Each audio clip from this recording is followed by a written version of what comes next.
প্রথমত আজ শুভ পঞ্চমী। আজ আমাদের এই এলাকার ৬ আগরতলা বিধানসভা কেন্দ্রের অন্তর্গত আমাদের ৫ নম্বর ওয়ার্ডের যে স্বনামধন্য যে ক্লাব আছে বর্ণালী সংঘ,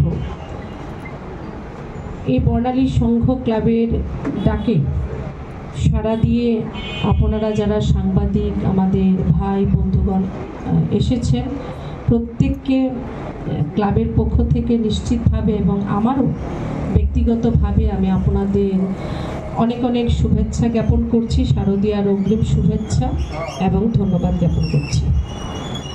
আজ পর্যায়ক্রমে এই সাংবাদিক সম্মেলনের উদ্দেশ্য কি সেটা একের পর এক যারা এই প্রেস বার্তাকে যারা সম্বোধন করছেন তারা রেখেছেন। এই প্রেস কনফারেন্সে উপস্থিত আছেন এই ওয়ার্ডের যিনি মাননীয় কর্পোরেটর লতানাথ মহোদয়া, আমাদের বর্ণালী সংঘ ক্লাবের মাননীয় সভাপতি অর্ধেন্দুদা, এখানে আমাদের এই বর্ণালী সংঘ ক্লাবের যিনি সেক্রেটারি রয়েছেন আমাদের মাননীয় পাপিয়া চৌধুরী মহোদয়া, এখানে আমার এই বর্ণালী সংঘ ক্লাবে আছেন আমাদের স্নেহের ভাই দীপাঞ্জন দা, রাজু দা।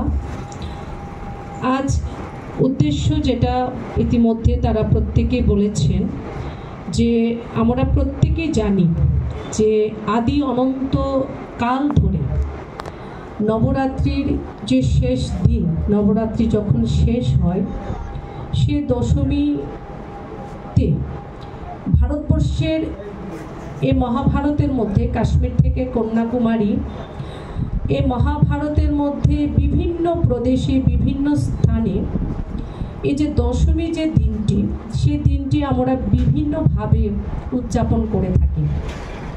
কোথাও এটাকে বিজয়া দশমী বলা হয়, কোথাও আমরা যেরকম ত্রিপুরা রাজ্যে আমরা শুধুমাত্র দশমী অনেক সময় বলি, কোথাও দশহারা উদযাপন করা হয়, দশেরা করা হয়, কোথাও দশেরা বলা হয়। এই যে দশহারা বা দশেরা, সেই দিনটি কিন্তু শুধুমাত্র এই নয় যে রাবণের কুশপুত্তলিকাকে দাহ করা বা শুধুমাত্র দেবী দুর্গার বিসর্জন নয়, সে যে রাবণ দহন, যে রাবণ বধ হিসেবে আমরা যেটাকে উল্লেখ করে থাকি, সে রাবণ দহন হলো এরকম একটি পর্ব, যে পর্ব অশুভ শক্তির উপর শুভ শক্তির জয়ের প্রতীক হিসেবে সেটাকে ধরা হয়। অধর্মের ওপর ধর্মের পতাকাকে উত্তোলন করার এই পর্ব দশহারা পর্ব। এবং এই বছর আমার ব্যক্তিগতভাবে আমার খুব ভালো লাগছে যে আমি প্রতি বছর আমি শান্তির বাজার বা বিলুনিয়াতে আমি যাই। আমি লাস্ট 4 থেকে 5 বছর আমি কখনো শান্তির বাজার গিয়েছি, কখনো বিলুনিয়াতে এই দশহারা যে রাবণ বধ বা রাবণ দহন পর্বে আমি অংশগ্রহণ করেছি, উপস্থিত থেকেছি। কিন্তু তখন থেকে আমাদের মনের মধ্যে একটি আমাদের ইচ্ছে ছিল, আমার ব্যক্তিগতভাবে ছিল, এই ক্লাবের যারা আছেন আমাদের প্রেসিডেন্ট সেক্রেটারি এখানে রাজুদা আছেন, আমাদের কর্পোরেটর মহোদয় আছেন, আমাদের মনের মধ্যেও এটা ছিল যে এই পর্ব কেন না আমরা শহর আগরতলায় কোথাও আমরা করি, পালন করি। এবং বর্ণালী সংঘ ভীষণভাবে উৎসাহের সঙ্গে তারা এগিয়ে এসেছেন এবং আগামী 2রা অক্টোবর বিজয়া দশমীর দিন সন্ধে 6 ঘটিকায় আমরা সময়টুকু দিচ্ছি।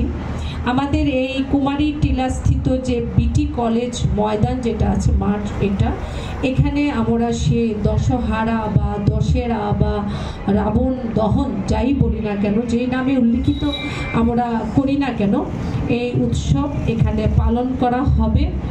এবং সম্ভবত আমরা যদিও ইতিমধ্যে আমরা চাই যে ভগবান শ্রীরামচন্দ্র আমরা জানি এই দিনই রাবণ দশানন রাবণকে হত্যা করে মা সীতাকে সেদিন উদ্ধার করেছিলেন।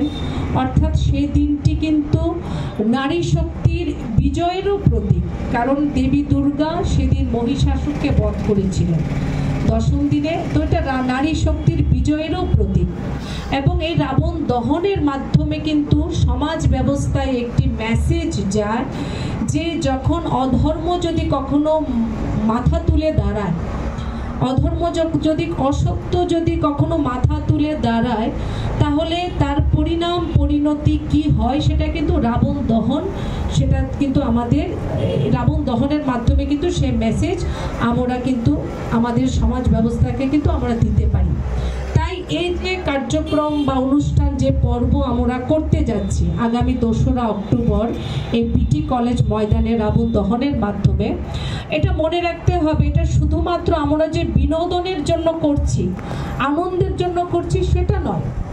আমরা মনে করি যে এই অনুষ্ঠান, এই পর্ব আমাদের সমাজ ব্যবস্থায় সেটা ঐক্য সম্প্রীতি সেটাও নির্মাণ করে নতুনভাবে, এবং এই যে ন্যায় সত্য সেটাকেও নতুনভাবে প্রতিষ্ঠিত করে।